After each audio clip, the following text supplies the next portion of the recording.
Mwanadamu anaweza kusahau, Mungu asahau. Mwanadamu aweza kutokumbuka siku hii, Mungu ataikumbuka. Kwa usiogope, na maadamu umepata wasaa wa kuja kumwomba Mungu, omba, kwa sababu kuna wakati utafika uweze kuja kumwomba Mungu. Nimeamka asubuhi leo kupigiwa simu ya mtu ambaye amepoteza nguvu usiku, akaanza kutoa nguvu. Nilikuwa ibada nikiwa naendelea kumwombea, lakini najua Mungu atakumwinua. Kwa ujue ni neema ukiwa na uhai, ni neema ukiwa na uzima, ni neema ukiwa na afya. Kuna siku utashinda kuinua mkono, kuna siku mguu utakuuma, useme kwamba haiwezekani, itaweza kutokea. Maadamu unaishi, lolote laweza kutokea. Cha msingi, emwekeza hazina yako wakati ambapo una afya. Huyu mtu nitamani hata kumwombea, na mpigia simu hawezi kuongea, hawezi kupokea, akili imeshaondoka. Kwa hiyo inahitaji Mungu tu aingilie kati, sio akili za wanadamu. Kwa ukiwa na nafasi, omba, wekeza huko, mengine Mungu atajua huko mbele. Wakati wa shida yako utakapoinua tu sauti, Mungu atakumbuka dua zako na maombi yako. Kwa naomba nikwambie, usizani unakuja kwa sababu ni utaratibu. Unakuja kwa sababu unawekeza kwa ajili ya ufalme. Haleluya. Kuna nguvu katika kuendelea kumwomba Mungu usiku na mchana. Ninaomba pamoja tuweze kufungua kitabu cha Zaburi ya 25. Bwana, na kuinulia nafsi yangu. Mungu wangu, nimekutumainia wewe, nisiaibike. Adui zangu wasifurahi kwa kunishinda, naam, wakungojao hawataaibika hata moja. Wataaibika watendao uhaini bila sababu. Bwana, unijulishe njia zako, unifundishe mapito yako, uniongoze katika kweli yako na kunifundisha. Maana wewe ndiye Mungu wa wokovu wangu, na kungoja wewe mchana kutwa. Bwana, kumbuka rehema zako na fadhili zako, maana zimekuwako tokea zamani. Usiyakumbuke makosa ujana wangu, wala maasi yangu. Unikumbuke kwa kadri ya fadhili zako, Bwana, kwa ajili ya wema wako. Bwana yu mwema, mwenye adili, kwa hiyo atawafundisha wenye dhambi njia. Wenye upole atawaongoza katika hukumu, wenye upole atawafundisha njia yake. Njia zote za Bwana ni fadhili na kweli, kwao walishikao neno lake na ushuhuda wake. Bwana, kwa ajili ya jina lako unisamehe uovu wangu, maana ni mwingi. Ni nani amchaye Bwana? Atamfundisha katika njia anayoichagua. Nafsi yake itakaa mahali pa kufanikiwa, wazao wake watairithi nchi. Siri ya Bwana iko kwa wamchao, naye atawajulisha agano lake. Macho yangu mwelekea Bwana daima, naye atanitoa miguu yangu katika wavu.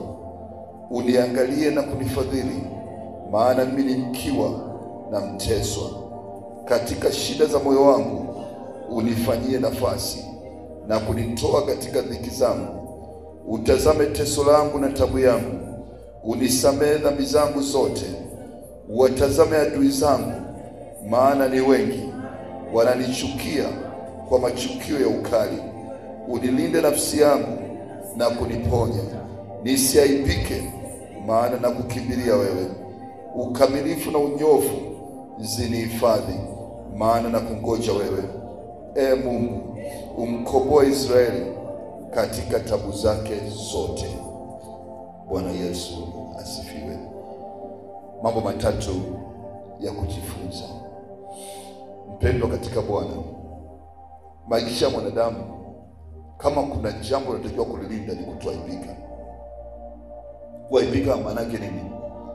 Imefika wakati wa ada, una ada ya kulipa watoto, unaenda kwa watu ambao kuwategemea na niombe msaada, na kila unaenda kwake anakuambia ungekuja jana, ungekuja juzi, ungekuja kesho. Bwana Yesu asifiwe.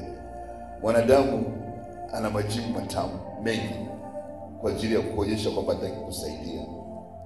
Yaani asubuhi tu nimemndoa mzigo, ungeniambia mapema ningesoma. Na ni majibu ya kukata moyo, wanasema anakata maini. Lakini kingine, waweza kupigwa na ugonjwa ambao hujui umetokea wapi wala wapi, na hela hospitali huna. Kuna watu ambao wamekuja kanisani walipigwa na ugonjwa kwa sababu walishindwa kwenda hospitali, na hata baada ya kushindwa kwenda hospitali wakaja nyumbani mwa Bwana. Mungu kwa wingi wa rehema na huruma zake akawaponya, lakini hawakuwa tayari kubadilika, kwa wakarudi tena kwa adui. Wengi wakiwa na shida wanamkimbilia Bwana, lakini tabu zikiisha wanarudi kwenye pombe, wanarudi kwenye uzinzi, wanarudi kwenye dhambi, wanarudi kwa waganga kienyeji, kwa sababu wameona kama Mungu ni sehemu tu ya kama vile unaenda unabifu, na matumaini na misingi yao imerudi nyuma. Lakini ninakwambia Mungu akusaidie. Siku ya dhiki yako atokee mtu kukusaidia. Unajua unaweza kupata hata msiba, lakini ukipata msiba huku una hela, kuna tofauti na kupata msiba ambao una hela. Ndio, msiba unaweza kutokea, huwezi kuzuia, lakini kuna tofauti ya msiba na msiba. Unaweza kupata magonjwa wakati una hata senti tano, lakini kuna wakati hata ukiwa na pesa, ndio yawezekana magonjwa kama magumu, lakini kuna neema inakufunika. Kwa Mungu akusaidie wakati wa dhiki, aweze kukutokelea ili upite salama.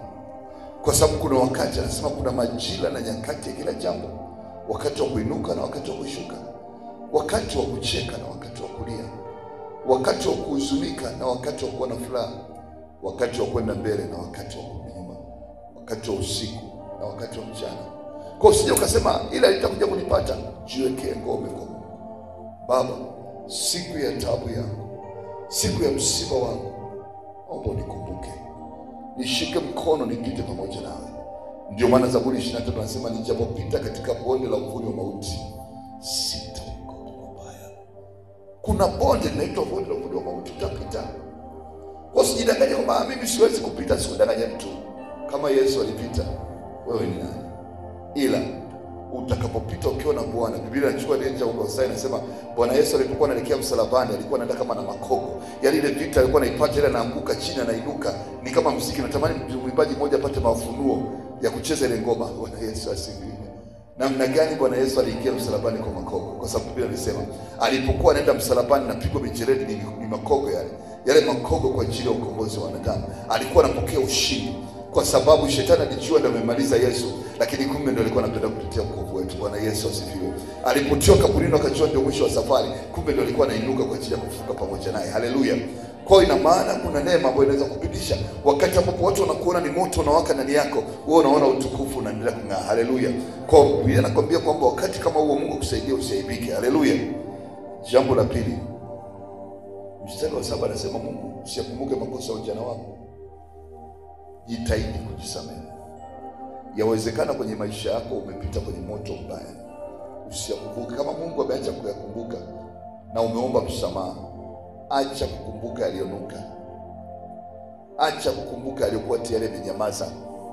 Wewe ndio unaweza kuona, yaani nikikumbuka dhambi za ujana wangu sijui itakuwa. Inawezekana Mungu ananipiga wakati mwingine kwa sababu hii. Unitengeneza dunia yako mwenyewe. Mungu alisha sawa, anasema kama mashariki ilivyo mbali na magharibi, ndipo niliweka dhambi zako mbali na wewe. Kwa Mungu amesha kusamehe. Kwa ujana umepitia mambo mengi, au katika ukua kwako. Sio wengine tulipitia mpaka pombe kali. Tulipitia mambo ambayo wengine huwezi kuelezea hata madhabahuni katika kukua, kwa sababu tumeanza utundu wakati wadogo katika. Kwa hiyo hii ni historia, haisaidii. Lakini leo Mungu amekupa neema ya kumjua yeye. Anza kuangalia aliyo mbele. Anasema usiangalie hapa duniani, usiangalie aliyopita, angalia kule juu ambako Kristo amekaa. Bwana Yesu amesifiwe. Kwa hiyo lazima ujue hilo, ni jambo la msingi sana kama mtu ambaye umeokoka. Jambo la tatu ni ule mstari wa 14. Ule natamani ukumbuke sana, Zaburi 25:14. Anasema siri za Bwana iko kwao wamchao, Na hajasema siri za Bwana, amesema siri ya Bwana. Kumbe kuna siri moja ambao unapoendelea kumwomba Mungu, Baba katika jina la Yesu, Baba katika jina la Yesu, akili yako inafunguliwa, akili yako inafunguliwa, akili yako inafunguliwa. Alafu kuna siku utamka, utagundua hiki ndio natakiwa niende nacho, kwa sababu kuna siri za Mungu. Anasema iko nao wamcho, na atamjulisha agano lake. Kwa Mungu ana agano na wewe. Haijalishi leo watu wanakuonaje, maisha yako Mungu aliyokuandalia, anajua mpango ulio mwema, ni kukupa wewe matumaini ya moyo wako. Lakini naomba utambue, moyo wako lazima uwe na matumaini fulani. Nilikwambia na nikufundisha somo hilo. Lazima uwe na maono makubwa ambayo yanakufanya uje asubuhi kila siku. Yanakufanya umuombe Mungu usiku kabla ya kulala. Yanakufanya uamke asubuhi muombe Mungu. Yanakufanya uamke usiku manane. Kuna maono makubwa ambayo nayo natamani Mungu ayaumbe na yakaweze kutokea, kwa sababu siku zetu za kuishi sio nyingi, lakini pia zimejaa tabu nyingi. Lakini katika tabu hizo, katika siku hizo chache, Mungu anajitukuza na kujiombea utukufu wa milele. Haleluya! Kwa sababu amekuumba kwa ajili ya utukufu wa jina lake. Anamalizia mtumishi wa Mungu kwa neema nzuri sana. Mstari wa 20 anasema, unilinde nafsi yangu na kuniponya. Biblia kitabu cha Kutoka 23, 25, 26 anasema, unapoendelea kuja kanisani, unapoacha vyote na kuja kumtumikia Mungu, unapohudhuria ibada, unapoambia wengine habari za Yesu, unapoishi maisha ya kumcha Mungu, anasema Mungu atakuondolea magonjwa katikati yako. Anasema Mungu atakutimizia miaka ya siku zako. Anasema Mungu hatakuacha ufe ukiwa una watoto. Anasema Mungu atakupa mume, atakupa mke, kwa sababu umeamua kumtumikia yeye. Na Mungu hajawahi kuwa dhalimu. Abraham alipata mtoto mmoja. Unaweza kupata watoto 5 na wote wakawa madudu kichwani, na ukapata mtoto mmoja akawa ni faraja kwenye maisha yako. Usiogope. Yuko Mungu anaweza kufanya mambo makubwa zaidi ya vile tuwazavyo na vile tufikirivyo. Na kwa sababu ya uelewa huu, ninatamani unapokuwa umesimama, mshukuru Mungu kwa ajili ya asubuhi leo, kwa maana yeye ni mwema. Huruma zake na fadhili zake ziko pamoja nasi, na Mungu atatukomboa kwenye tabu za aina mbalimbali, na Mungu atatutoa tukiwa washindi. Inua sauti yako na Mungu atakubariki. Unaweza kufanya.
Baba, tunakushukuru tena asubuhi.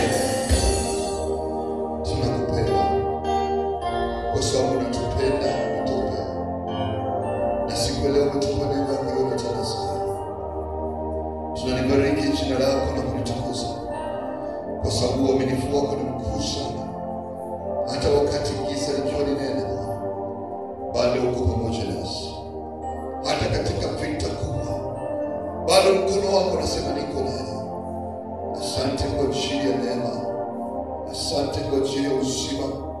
Asante kwa ajili ya baraka zako, na hata kutupa kibali hata kuiona siku ya leo. Tuseme nini? Tueleze nini Bwana? Asante kwa ajili ya upendo wako. Tunakushukuru kuponya magonjwa yote. Tunashukuru kutupa uzima na afya. Tunashukuru kutuondolea mabalaa na mikosi. Tunashukuru kutupa kibali cha kuwa nyumbani mwako Yesu. Tunakubariki Rabo sekorina mega renda rabo shekorina baba rogaba kazina raboshi. Tunakupa sifa wewe ambaye hujawahi kubadilika, wewe ambaye asubuhi na mchana rehema na fadhili zako kwa ajili ya watu wako ni mpya, wewe ambaye umekaa juu ya kiti cha enzi cha utukufu ukishuka baraka na neema. Asante kwa siku ya leo. Asante kutuleta nyumbani mwako. Asante kutulinda Bwana.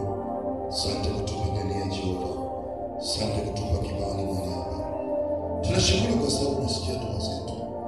Asante kuendelea kuponya maisha yetu. Asante kuendelea kutia nguvu. Asante kuendelea kurejesha afya yake. Asante katika jina la Yesu, kwa maana Bwana na mwili wote ataweza kusimama kwa utukufu wako, nao utajionyesha kwamba wewe ni Mungu. Tunavunja roho yote ya mauti, roho yote ya kukata tamaa katika jina la Yesu. Tunaondoa mzigo wote wa adui ambao umepandwa ndani yake. Tunaomba neema, na ndipo tunaweka ibada hii mikononi mwako. Roho Mtakatifu Bwana, ukaze nasi, ukanene nasi, tufundishe kwa nguvu na uwezo wako, katika jina la Yesu hai, katika jina la Yesu hai, katika jina la Yesu hai. Amen. Amen. Bwana Yesu asifiwe. Basi naomba tuweze kuketi katika jina la Yesu.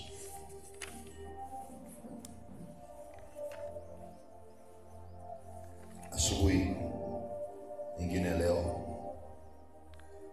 napenda tuingie katika somo ambalo litatusaidia kwa ajili ya maisha ambayo tunapitia na safari yetu ya kwenda Mungu. Unajua, unapokuwa na barabara imenyoka mbele moja kwa moja, unaangalia kule mwisho, uone mwisho, ni rahisi kujidanganya kwamba kuna mwisho kule. Bwana Yesu asifiwe. Kama nitakuta mambo mengine kule mbele, lakini hatua ya imani inakufanya ujue kwamba Mungu atakupa mambo hapa unapoendelea kwa safari. Hii safari sio mwisho. Wana wa Israeli kutoka nchi ya Misri kuelekea nchi ya Kanaani, wakaanza kumwona Mungu siku ambapo wanatoka Misri, wakati ambapo usiku ule Mungu aliua watoto wa kwanza wote wa Farao. Wakamwona Mungu kwa namna hiyo. Kwa hiyo safari sio kama kuna sehemu kule mbele kuna mwisho wa safari ndio utafika. Pendo kujanganya. Hapo ulipo Mungu atakuonyesha mambo makubwa. Ndio maana sasa wokovu ni sasa. Siku ya uzima ni leo. Mambo ya Mungu ni leo. Usianze kusema Baba naomba mwakani ukanifanikishe. Mpende kunifanikishe leo, kwa sababu kufanikiwa kunaanzia kwenye roho. Hakuanzii kwenye matokeo. Matokeo unakuja kuyaona baadaye. Unapopanda mti, siku unapanda mti mimi nimeanza kuona wewe. Na ndio maana mwaka wa kwanza sioni maembe napata shida. Mwaka wa pili sioni maembe napata shida, kwa sababu nilishayaona. Bwana Yesu asifiwe. Na ndipo unatakiwa uishi maisha ya imani. Unapokuwa na maono makubwa, lazima utengeneze maono. Unataka nini? Lazima una mbegu ambazo unazipanda, ambazo unategemea zinaota, zinakuletea matokeo. Baba, nahitaji kutoka kwenye maisha ya kutoka sehemu moja, nijue nielekee wapi, lakini nipe speed. Naomba neema. Lazima uwe na kitu ambacho kimekupa maono ya kule ambako unataka kuelekea. Pasipo maono watu wanapotea. Asubuhi ya leo somo ambalo imempendeza Roho wa Kristo tuweze kuliangalia kwa pamoja Ni somo linaitwa sitabaki hapa nilipo. Sitabaki hapa nilipo. Wana wa Israeli walipotoka Misri, kuna wengine walizani ndio wamefika, kwa wakazoea maisha ya utumwa. Umetumikishwa kwa miaka 400, sio mchezo. Umezaa mpaka watoto katika utumwa.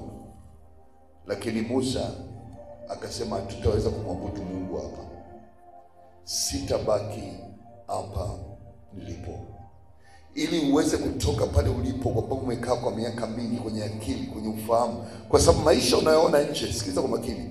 Maisha unamwona Sako leo amevaa koti, amevaa na shati, ni kwa sababu alitengeneza ndani ya moyo wake, nataka nivae koti na shati.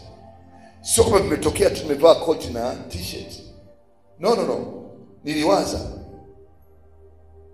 Ina maana wewe ndio unapanga uonekane vipi au utoke vipi, kwa kuomba neema ya Mungu katika hilo. Kwa lazima wewe uanze kuwa na mawazo kwamba hivi hapa nilipo ndio nimefika, au ndio mwanzo wa reli, au ndio mwisho wa reli. Walipofika bahari ya Shamu, papo kwa Farao amekufa. Kuna watu wakasema hapa si ndio tumefika Kanaani yetu, kwani tusijenge majumba hapa? Kwa nini tusitulie hapa? Lakini safari ilikuwa bado.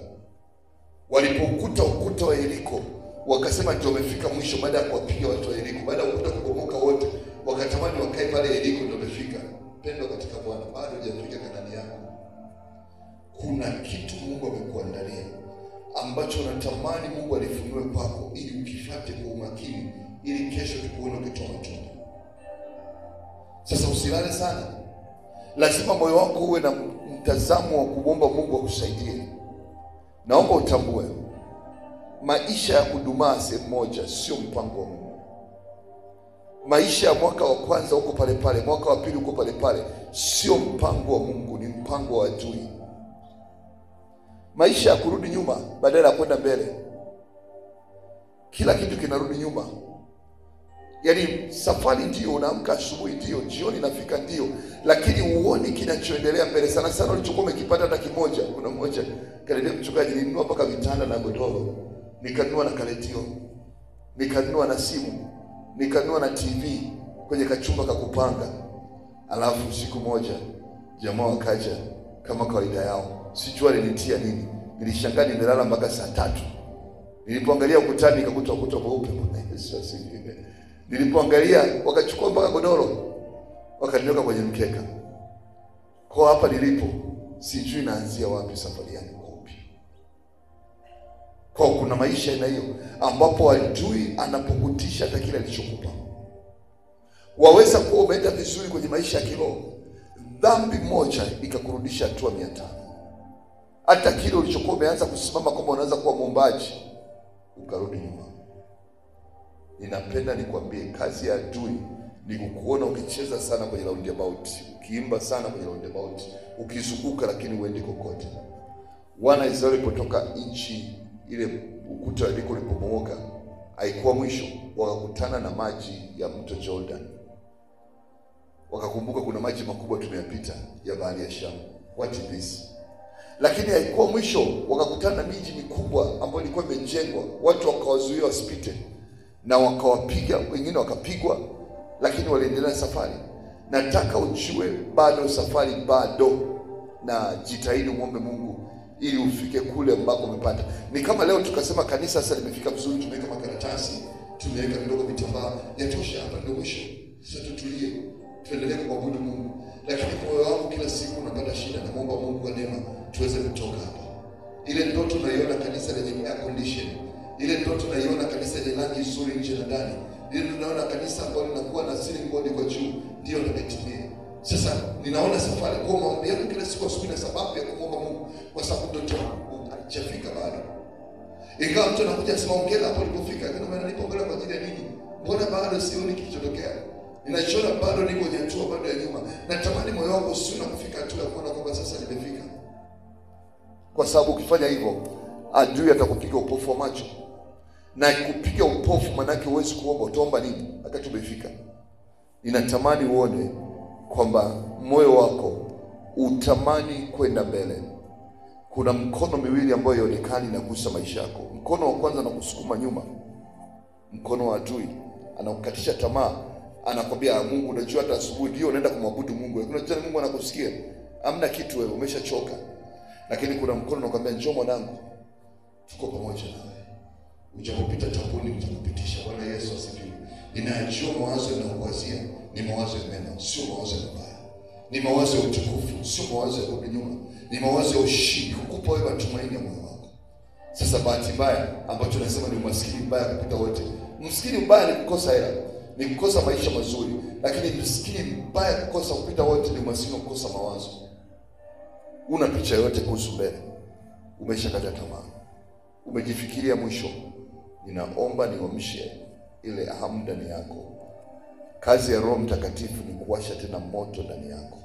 Nahitaji kusonga mbele, nahitaji kumuona Mungu akinisaidia tena, nahitaji kuona baraka za Mungu zikirudi tena katika maisha yangu na kunifungulia utukufu uliokuwa mpya, kwa sababu bado Bwana hajanifikisha Kanani yangu. Je, wewe moyoni mwako Kanani gani unaiona? Je, nini unachokiona mbele yako ambacho kinakufanya uamke asubuhi kuja tena hapa na kutamani kuweza kuona utukufu wa Mungu? Vinginevyo adui anaweza kuwa amekupiga upofu wakati ni mchana. Hamna kitu kibaya ukiona mtu anapapasa wakati jua linawaka. Huyo amekwama, lakini Wakristo wengi wameishia kupapasa akatoa na Mungu mkubwa. Kile neema ya kuweza kuja asubuhi kwa ajili ya maombi ni mtaji wa kutosha kwa ajili ya kwenda kwenye hatua ya utukufu wa Mungu. Naomba nikwambie, ni kama unavyoimba wimbo unashangaa umerudi tena kwenye beti. Na ndivyo maisha baadhi ya watu walivyo. Wanaimba vizuri, wanapanda vina, wanapanda viwango, wanakwenda juu, alafu wanarudi tena pale kwenye sehemu ya chorus. Wako pale pale, miaka inakwenda, wanakwenda tena mstari beti ya pili, wanapandisha sauti, alafu baada ya dakika 3 wamerudi pale pale. Kwa hakuna kinachoendelea. Lazima upate moto ambao utakufanya utoke kwenye beti ya 3 utenge kwenye wimbo mwingine na usonge mbele katika maisha yako. Vinginevyo utabaki pale ulipo. Biblia kitabu cha Kumbukumbu ya Torati 28:13 anasema Mungu atakufanya kuwa kichwa sio mkia. Mungu atakufanya kuwa juu sio chini.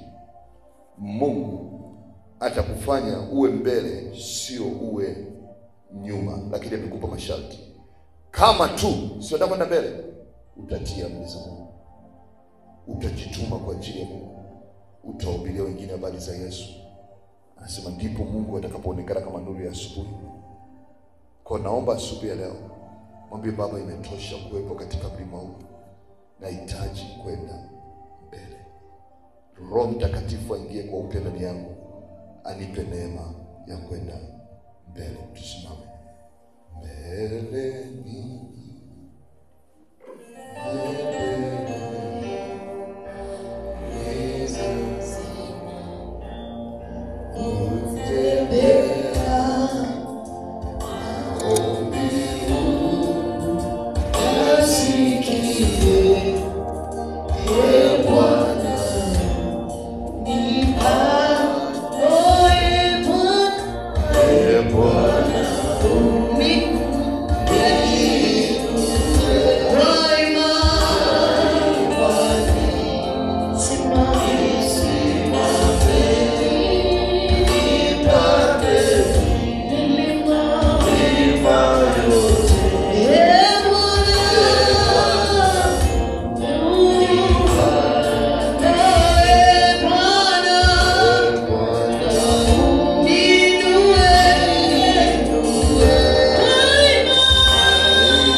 Baba, kwa jina la Yesu, ninapoenda kukiri makiri asubuhi ya leo, ninaomba Bwana neno lako likadhibitishwe kwenye maisha yangu katika jina la Yesu. Naomba kupitia ibada hii nikapokee nguvu mpya katika roho yangu ya kuweza kuinuka tena, nikapokee nguvu mpya katika nafsi yangu ya kuweza kusimama tena, nikapokee nguvu mpya katika mwili wangu wa kuweza kusonga mbele katika jina la Yesu. Baba, kwa jina la Yesu ninakiri kwamba na ninajua kwamba katika midomo yangu huu ulimi naongea na wewe, kuna roho ya kifo, kuna roho ya mauti, kuna nguvu ya kifo, kuna nguvu ya mauti. Maana umesema Bwana, nami katika jina la Yesu ninatamka juu ya uzima, ninatamka juu ya uzima. Ninakataa mauti, ninakataa kifo, ninatamka afya njema, ninakataa magonjwa, ninatamka kuwa matajiri, ninakataa umaskini, ninatamka kuwa na mtu wa ushindi, natamka kuwa mtu mtakatifu, ninakataa dhambi, natamka kusonga mbele, ninakataa kurudi nyuma katika jina la Yesu.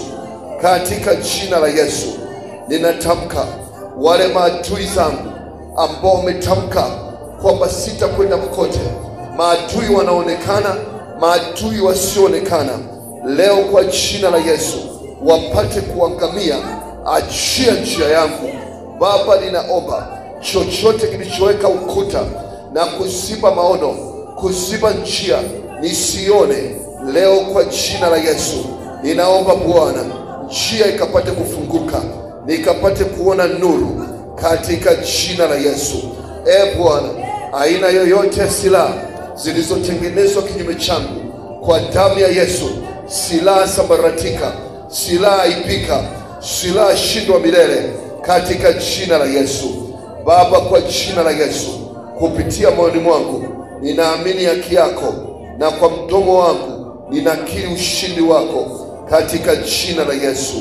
Baba, kwa jina la Yesu, Baba, kwa jina la Yesu ninachukua mamlaka kinyume cha nguvu za giza, kinyume cha shetani na mapepo yote katika jina la Yesu.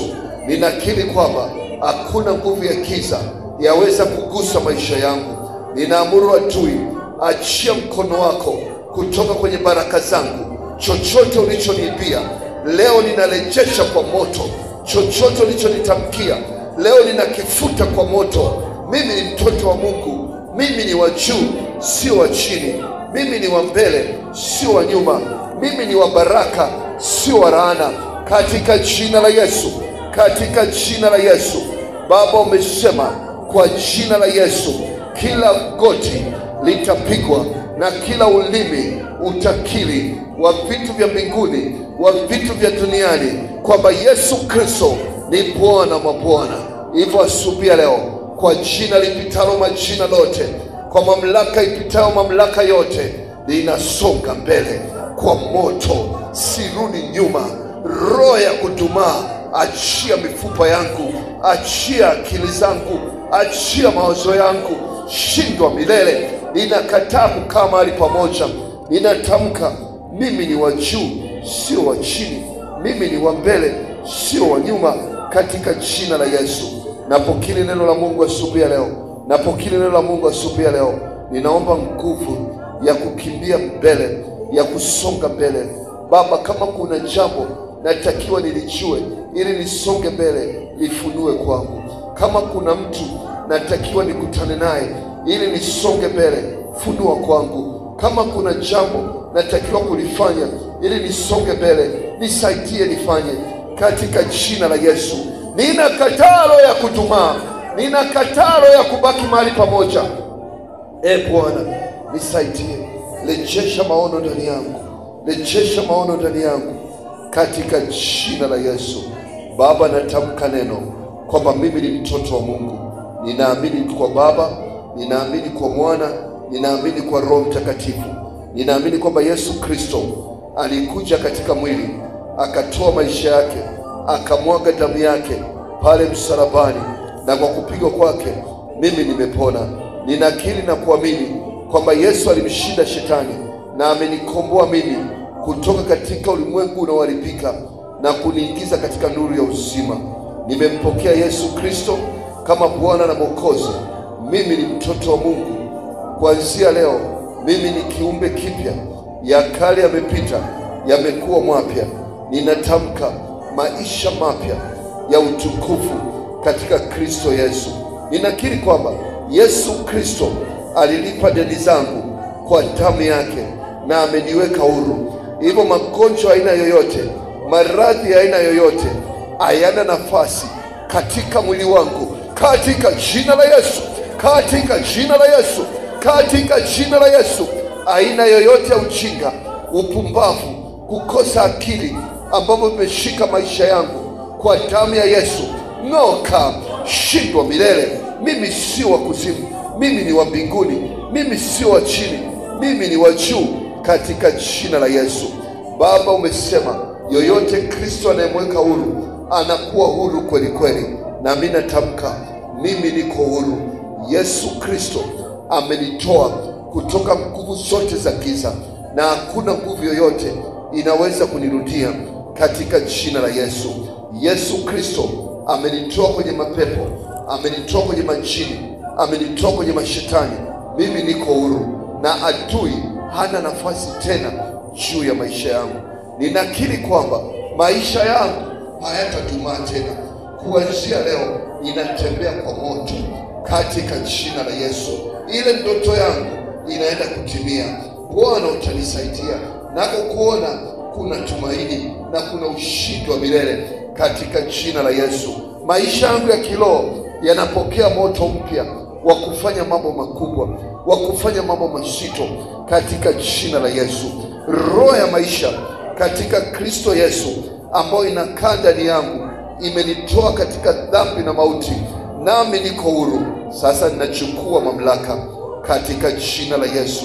Ninavunja, ninaharibu, ninateketeza, ninang'oa chochote ambacho ni maagano ya kudumaa, maagano ya kurudi nyuma, maagano na mapatano ya kutenda dhambi. Ng'oka kwenye viungo vyangu. Ninaikataa dhambi, ninakataa kurudi nyuma, ninakataa kuzubaa, ninakataa kudumaa, katika jina la Yesu. Leo kwa jina la Yesu, aina yoyote ya kitu chochote ambacho kinaniungamanisha na ufalme wa giza, tenguka leo, aibika leo, katika jina la Yesu. Hebu ongea na Mungu wako, unajua nini kione mbele. Muombe Mungu kwa sauti yako mwenyewe.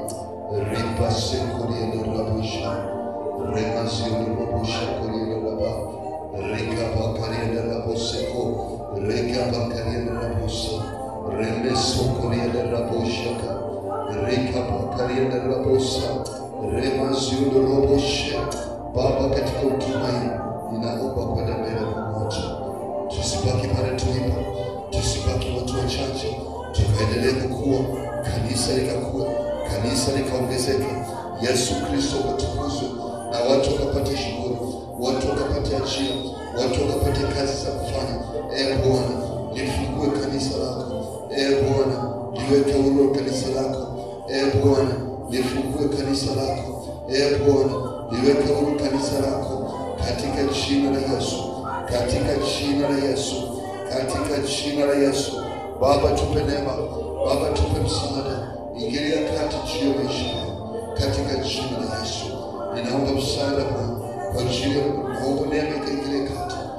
Bwana, ninaomba mkono wako, amsha tena, amsha tena, amsha tena, amsha tena, katika jina la Yesu. Kila roho ya mauti ninaifuta katika ulimwengu wao. Hakutakuwa na msiba mwaka huu, hakutakuwa na kumaliza mwaka vibaya, katika jina la Yesu, katika jina la Yesu, katika jina la Yesu, katika jina la Yesu. Hakutakuwa na kumaliza mwaka vibaya, katika jina la Yesu. Bali tukumaliza kwa ushindi, na Yesu Kristo atathibitika, Yesu Kristo ataonekana. Ripa sekori ya raba, remezo kori ya rabosha, rika bakari ya rabosheko, remezo kori ya rabashida reba, katika jina la Yesu. Neema Bwana, neema maisha marefu, neema Bwana. Na kataa roho yoyote Baba ambayo inaweza kuleta tatizo hili, ninaifuta katika ulimwengu wa roho, ninaiharibu katika jina la Yesu. Malaika wa Bwana, ingilia kati, na kama kuna mkono wote wa adui, ninaufuta, ninauteketeza katika jina la Yesu. Baba, tunakushukuru, Baba, tunakutukuza, katika jina la Yesu, katika jina la Yesu, katika jina la Yesu, katika jina la Yesu, katika jina la Yesu, katika jina la Yesu. Ombea kwa ajili ya nchi. Tunamshukuru Mungu hata ametupa amani siku nyingine tena. Ombea kwa ajili ya kanisa. Mungu akawatie nguvu washirika, wakasikie hamu ya kwenda mbele katika jina la Yesu. Riba sekolera mekere bashiri bibusa. Baba, katika jina la Yesu tunashukuru kwa ajili ya taifa la Tanzania. Asante kurejesha, asante kurejesha mtumaini, asante kurejesha yote kwa leo. Tunalibariki jina lako, tunalitukuza jina lako, tunakushukuru kwa sababu wewe ni mwema. Umekuwa mwaminifu Bwana, umekuwa ni mwenye rehema Bwana, umetukumbuka hata mahali hapa. Utukufu wako ututukukie, rehema zako hazisita kwetu, umetusaidia na tumefika salama. Tunaomba neema Bwana kwa ajili ya taifa, ukawape hekima viongozi wetu, ili Bwana wakaendelee kufanya kile ambacho Mungu amekusudia, wakaendelee kufanya kile ambacho Mungu amekiweka. Tunaomba msaada wa kiroho juu ya taifa hili, juu ya watu wake. Neema yako ikatembee, rehema zako zikawe na watu wa nchi, amani yako ikapate kutawala, damu yako Yesu ikanene mema katika jina la Yesu. Tunaomba amani, tunaomba usawa, tunaomba kwa ajili Baba ya kanisa. Bwana, mshirika yote ambaye ameshiriki katika mahali hapa, tunaomba ujasiri wa kuinuka tena, tunaomba nguvu ya kwenda mbele, tunaomba baraka zako zikapate kuwa pamoja na machungani, ukawainue tena kwa nguvu Bwana, ukawainue kwa baraka zako, ukawainue kwa msaada wako wa kimungu. Damu yako Yesu ikanene mema kwa ajili yao. Bwana, ukakumbuke watu wako. Bwana, ukakumbuke kanisa lako. Bwana, ukakumbuke kazi yako mahali hapa. Utukufu wako pekee ndio ukaonekane. Damu yako Yesu ikanene mema kwa ajili ya watoto wako mahali hapa. Bwana, kokote waliko, ninaomba ulinzi, ninaomba ulinzi, ninaomba ulinzi katika jina la Yesu. Ukawape nguvu mpya, ujasiri wa kutafuta wewe. Damu ya Yesu ikanene mema kwa ajili yao katika jina la Yesu. Amen. Tusome pamoja na kuweza kuomba kwa ajili ya salama. Baba yetu uliye mbinguni, jina lako litukuzwe, ufalme wako uje, mapenzi yako yatimie, utakalo lifanyike hapa duniani kama huko mbinguni. Utupe leo riziki yetu ya kila siku. Utusamehe makosa yetu kama nasi tunavyosamehe waliotukosea. Usitutie katika majaribu, bali utuepushe na ule mwovu. Kwani wako ni ufalme, nguvu, utukufu hata milele. Amen. Neema ya Bwana wetu Yesu Kristo na upendo wa Mungu Baba na ushirika mtamu wa Roho Mtakatifu uwe na sote sasa na hata milele. Amen. Hakika wema na fadhili za Bwana zitanifuata mimi siku zote za maisha yangu, nami nitakaa nyumbani mwa Bwana milele na milele. Amen. Mungu wa mbinguni apate kuwalinda na kuepusha na kila baya. Amani ya Kristo ikatembee nanyi siku ya leo. Damu ya Yesu ikanene mema katika jina la Yesu. Amen. Mungu awabariki.